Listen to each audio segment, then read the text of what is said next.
One of the things Jamaica is known for is its rum, and today I'm going to make a simple coconut and lime cake and drench it in a beautiful rum syrup. First of all, I need some butter, 125 grams, and to that I'm going to add brown sugar. We need about 1.5 cups of this. I don't do a whole lot of baking because it's always so accurate with your measurements, but this cake's pretty forgiving, it's a good one.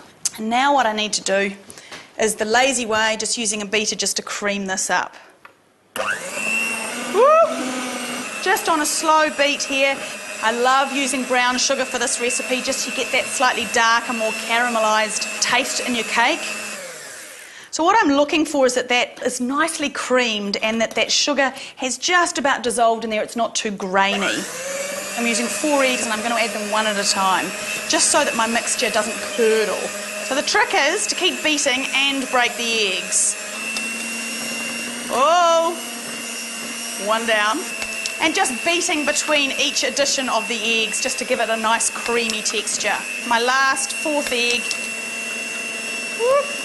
Boost your old beating speed up a little bit here and just give it a couple of minutes of beating so that it's got a beautiful creamy texture to it. Great, and just a little pause of that beating to add some olive oil. Around about 1/4 cup, just keeps this cake really moist. Mix that in. And I love what oil also does in a cake is if it is looking like your batter's going to curdle a little bit, then the olive oil just kind of brings it back together, which is great. I've now beaten a whole lot of air into my cake as well, and because I'm not using any raising agents in this cake, that's what's going to give it just a little bit of height in the oven. Next I need to get my dry ingredients into there, and I've got some almond flour, really easy measurements to remember here. We've got roughly 1/2 cup of our ground almonds, 1/2 cup just of regular flour, and my last dry ingredient is this lovely long thread coconut. You can use desiccated coconut if you can't find the long thread, but I quite like that look in the cake. And just gently folding in these dry ingredients. You could make it gluten-free by leaving out the wheat flour and doubling the ground almond. Now the final flavour, the final ingredient in here, these lovely limes that I've got. I want the juice of around 3 to 4 limes. If you need to substitute at any time of the year for lemon, you could do it. Of course, then you'd have a lemon and coconut cake. Now a little bit of lime zest as well will really help to lift that flavour and make it extra limey. That pith underneath the skin is a little bit bitter, so you just want to avoid that if you can. It's probably all up maybe a teaspoon full of lime zest. Quick stir. If you keep stirring cakes and batters, you just end up with a really tough cake. That is ready for the tin. And I've got a cake tin here that I've greased and I've lined with a bit of baking paper. And it's quite a small, shallow tin because this is a dense cake, so you don't need a whole lot of it. And it should be about dropping consistency. I don't want to overfill because I hate to clean the oven. Just press it down, but ever so gently. Just ease it into the sides. Happy with that? A little bit of extra batter for perhaps some bowl licking later. Into the oven. This needs to go in for about 35-40 minutes on 180 degrees Celsius.